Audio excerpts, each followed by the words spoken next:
Hello students and welcome to your English language class. Today in this class we'll be taking up the topic subject verb agreement. So I hope you've understood all about verbs, the verb of action and verb of being. Okay. In the previous videos I've explained you all about verbs. So I hope you've watched them carefully and you have also practiced all the exercises that we have done in the videos. So today we'll be taking up subject verb agreement. Okay. Now I hope you have learned how to identify subject in a sentence, and you have also understood all about verbs. So now what is subject verb agreement? First thing is you have to recognize the subject in a sentence, and then you have to identify the verb, and you have to see to it that the subject agrees with the verb in number, person and gender. Okay, so what do you mean by this thing? We'll be just reading from this text and you'll get to know. See, the agreeing of two or more elements in a sentence is called agreement. You know what is agreement? Agreement क्या होता है बेटा? जब दो या दो से ज़्यादा चीज़ें या दो से ज़्यादा एलिमेंट्स एक सेंटेंस में अग्री करते हैं एक दूसरे के साथ. ओके, तो उसको क्या कहते हैं? अग्रीमेंट कहते हैं. ओके, जैसे आपने ये भी सुना होगा कि दो बिजनेस हाउसेस में कोई अग्रीमेंट हुआ है. दैट मीन्स कि वो एक दूसरे के साथ उन्होंने कोई समझौता किया है. राइट, तो सब्जेक्ट और वर्ब में अग्रीमेंट होना ज़रूरी है. लाइक फॉर एग्जांपल, अगर सब्जेक्ट है आई तो उसके साथ आप आई के साथ क्या कौन सा वर्ब ऑफ बीइंग लगाएंगे? आई के साथ आप हमेशा एम लगाते हैं. राइट, आई के साथ आप इज़ नहीं लगा सकते, आई के साथ आप आर नहीं लिख सकते हैं. So this is all about subject and verb agreement, that the verb must agree with the subject. Okay, so basically अगर जैसे questions आते हैं तो आपको जो subject दिया होता है उसके accordingly verb को उसकी verb की form को agree करवाना होता है. Okay, आपने पहले भी ये questions किए होंगे in your previous classes, so you must be having a fair idea that how to do it. So now remember, the number and person of the subject determine the form of the verb to be used in a sentence. Subject का number, ठीक है? Number means कि वो singular है या plural है. आपको ये भी समझ में आता है कि subject कब singular होता है और कब plural होता है. Right? तो जो number है subject का और जो person है, person means first person, second person या third person.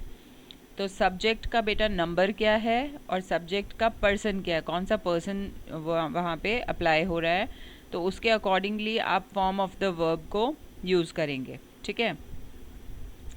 Second thing is the number, person and gender of nouns also play an important role in the selection of personal pronouns in the sentence. दूसरी चीज़ है, पहली तो verb आपकी इसके accordingly होनी चाहिए. जो भी आपका सब्जेक्ट है उसका जो नंबर है, पर्सन है, उसके अकॉर्डिंगली होगा. दूसरी बात, जो भी आपका सब्जेक्ट है उसका जो नंबर है, पर्सन है, जेंडर है. जेंडर मीन्स वो मैस्कुलिन है या फेमिनिन है. ठीक है, उसके अकॉर्डिंगली ही आप पर्सनल प्रोनाउन यूज़ करेंगे. ठीक है, ही, शी, दे, इट, जो भी पर्सनल प्रोनाउन आप यूज़ कर रहे हैं वो आप depending on the subject use करेंगे. ठीक है, जो भी उसका जेंडर है, जो भी पर्सन है, जो भी नंबर है, उसके अकॉर्डिंगली ही आप प्रोनाउंस यूज़ करेंगे. This condition that determines the selection of different words in a sentence is called agreement. ठीक है, तो पहली चीज़ तो हम सब्जेक्ट को आइडेंटिफाई करेंगे कि सब्जेक्ट का नंबर क्या है, पर्सन क्या है, जेंडर क्या है. ओके, उसके अकॉर्डिंगली आप वर्ब कौन सा उसके साथ अग्री करता है, कौन सा वर्ब मैच करता है, हमें ये देखना है. दूसरी बात, कौन सा प्रोनाउन, पर्सनल प्रोनाउन कौन सा मैच हो रहा है, हमें वो भी देखना होता है. और जब ये चीज़ हम प्रॉपरली मैच कर देते हैं, that is known as agreement. Subject verb, okay, subject verb agreement.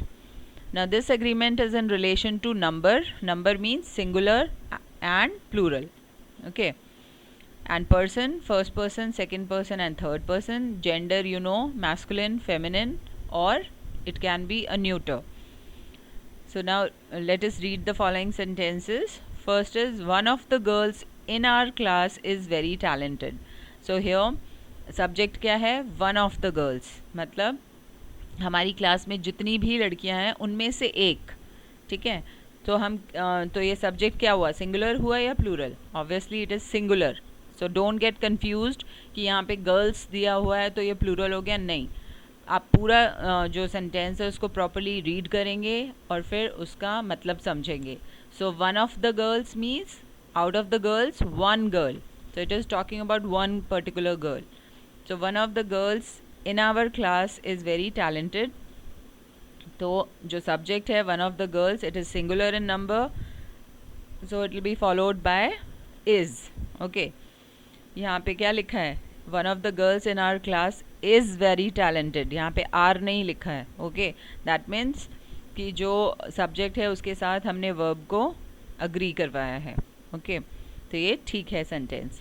Second is the students admire her. Obviously यहाँ पे सब्जेक्ट क्या है? The students. अब द स्टूडेंट्स क्या है? सिंगुलर या प्लूरल? Obviously plural. तो प्लूरल के साथ कौन सा वर्ब आएगा? इसके साथ आएगा एडमायर, ठीक है, विच इज़ ऑल्सो प्लूरल. यहाँ पे एडमायर्स नहीं आएगा क्योंकि एडमायर सिंगुलर हो जाएगा, ठीक है. सो द स्टूडेंट्स एडमायर हर. जब आप प्लूरल यूज़ करेंगे, जो सब्जेक्ट है अगर उसका नंबर प्लूरल है तो उसके साथ वर्ब भी प्लूरल लगाएंगे. The object her is a singular feminine personal pronoun, ठीक है. तो यहाँ पे जो पर्सनल प्रोनाउन है वो हमने कौन सा यूज़ किया है? Singular and feminine personal pronoun. Next is subject verb agreement. There must be an agreement between the verb and the subject in terms of number and person. अच्छा, हम ये भी पढ़ चुके हैं कि नंबर और पर्सन के अकॉर्डिंगली भी दोनों चीज़ें अग्री होनी चाहिए.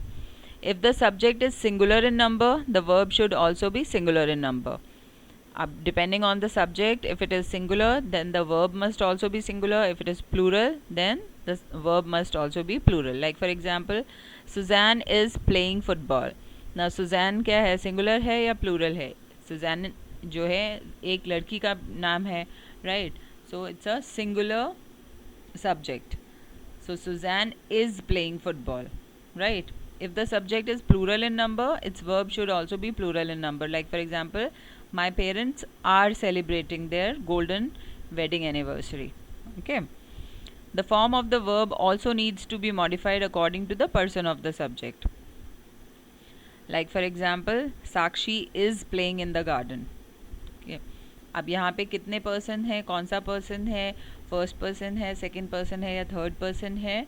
तो उसके अकॉर्डिंगली आप जो वर्ब है उसकी फॉर्म यूज़ करेंगे. लाइक फॉर एग्जाम्पल, अगर हम साक्षी की बात करें, it's a third person. Ravi and Rajat, Ravi and Rajat भी कौन है? थर्ड पर्सन है. So Ravi and Rajat are working on a project. Shalu and I, अब यहाँ पे शालू कौन है? Third person, I first person. तो Shalu and I are baking a pie tomorrow, ठीक है. ना main verbs in the simple present tense take an S और E S ending when the subject is in the third person singular. Like for example, he loves to paint pictures. ना he जो है यहाँ पे कौन सा है? Third person singular है, ठीक है. तो इसके साथ आप प्लूरल लगाएंगे. He loves to paint pictures. They also remain in their base form when the subject is in the plural. जब सब्जेक्ट प्लूरल होता है तो बेस फॉर्म यूज़ करते हैं, उसमें आप एस और ई एस नहीं लगाते हैं. Like for example, they love to paint pictures. ये बेटा रूल्स आपको ध्यान रखने हैं. तो जब भी आप सब्जेक्ट और वर्ब का अग्रीमेंट कराएंगे, ये सारे रूल्स आपको फॉलो करने हैं. Now, auxiliary verbs such as be type and have possess different forms of different number and person. Okay. Now, आपको be type of verbs पता है. be मतलब is, am, are, was, were, become, ये सारे क्या होते हैं? आपके be type of verbs, ठीक है. तो जिनको हम verbs of being भी कहते हैं. तो इसकी एक ये टेबल आपको दी हुई है. The following table gives the different forms of the auxiliary verbs. Auxiliary verb आपके हेल्पिंग वर्ब्स होते हैं बेटा, ठीक है. सो The following table gives the different forms of the auxiliary verbs be, have and do. यहाँ पे आपको be मतलब is, am, are कहाँ यूज़ करना है, have कैसे यूज़ करना है और do कैसे यूज़ करना है ये दिया हुआ है. So you've got to memorize this. First we will be taking be. So अगर फर्स्ट पर्सन की बात करें तो फर्स्ट पर्सन में आपका I आता है, ठीक है. सेकेंड पर्सन में you और थर्ड पर्सन में she, he, it या किसी का नाम दिया हो तो ये आपका थर्ड पर्सन होता है, ठीक है.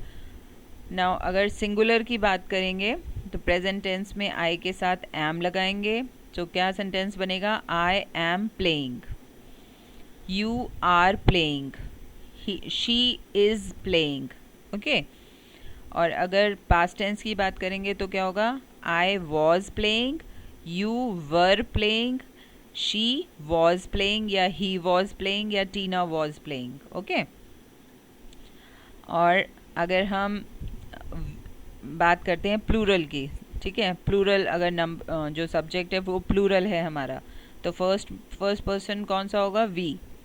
Second person again you and third person they या फिर किसी का अगर नाम आपको दिया हुआ है, ठीक है.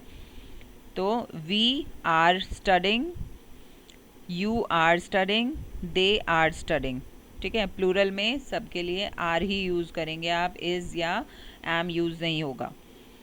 और पास्ट टेंस में वर यूज़ होगा, ठीक है. तो ये आपको क्लियर होना चाहिए. इसकी थोड़ी प्रैक्टिस करोगे तो आपको ये अच्छे से क्लियर हो जाएगा. ना एक और ये आपको यहाँ पे टेबल दी हुई है, इसमें हैव के बारे में बताया हुआ है. तो फर्स्ट पर्सन कौन सा होगा आपका? आई, ठीक है. I have played, you have played, she has played. She के साथ कभी हैव नहीं लगता है, ठीक है. जो आपका थर्ड पर्सन है that is she, he, it या किसी का नाम दिया होता है बेटा तो उसमें आप हैव नहीं लगाएंगे, उसके साथ आप हैज़ लगाएंगे, ठीक है. तो she has played, he has played, Tina has played. और जब past tense की बात करें तो I had played, you had played, she had played. और ऐसे ही plural subject की बात करें तो we have played, you have played, they have played. और past में we had played, you had played, they had played. Okay. अब do की बात अगर हम करें तो I do exercises, you do exercise and she does exercise. Okay, she does exercises. Now we do exercises, you do exercises, they do exercises. And past में you did, we did, you did, they did exercise. Okay, so here's one exercise for you, so let's do it. Choose the verb given in the brackets that agrees with the subject of each sentence. अब हमें पहली चीज़ तो subject के साथ agree कराना है verb को. So our cat dash called Minnie. तो यहाँ पे cat की बात हो रही है, cats की बात नहीं हो रही है, ठीक है. So our cat is called Minnie. Okay. And Minnie dash a cute little Burmese cat. तो again singular, subject singular है तो Minnie is. Minnie is a cute little Burmese cat. She dashed to play with a small tennis ball. अब she क्या है बेटा? Third person है. और हमने देखो यहाँ पे पढ़ा था अगर थर्ड पर्सन सिंगुलर की बात होगी तो क्या लगेगा उसके साथ? likes. Okay, she likes to play with a small tennis ball. अब I है तो I throw the ball and Minnie runs to pick it up. Okay. She also loves to play with my phone. I don't know what she thinks of a phone. Seventh is, but whenever it is left unattended, Minnie begins playing with it. She keeps staring at it. Ninth is, it seems that sometimes she even tries to type on it. And last one is, all my friends are very fond of her. Okay. So you just go through all these rules till now and just do this exercise and try to write some of these rules in your grammar notebook and do this exercise in your grammar notebook as well. Okay, and submit your homework by 3 o'clock tomorrow. Rest of it, this chapter will be taking up in the next class. So thank you for watching this video.